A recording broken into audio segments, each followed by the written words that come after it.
To knew my blog. तो अब मैं कर रहा हूँ ब्लॉगिंग, आप लोगों को दिखाता हूँ। देख सकते हो आप,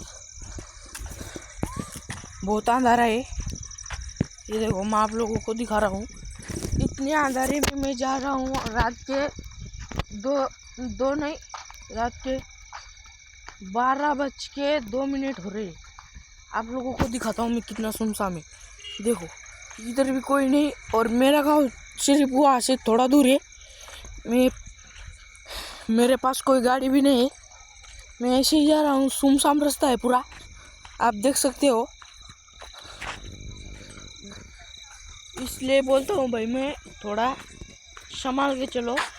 रात के 12:02 हो रहे। मैं आप लोगों को बता रहा हूँ, यहाँ पे मुझे पुकारने वाला कोई भी नहीं है। देखो तुम, यहाँ पे मैं अकेला चल रहा हूँ। यहाँ पे मेरे अलावा कोई नहीं है।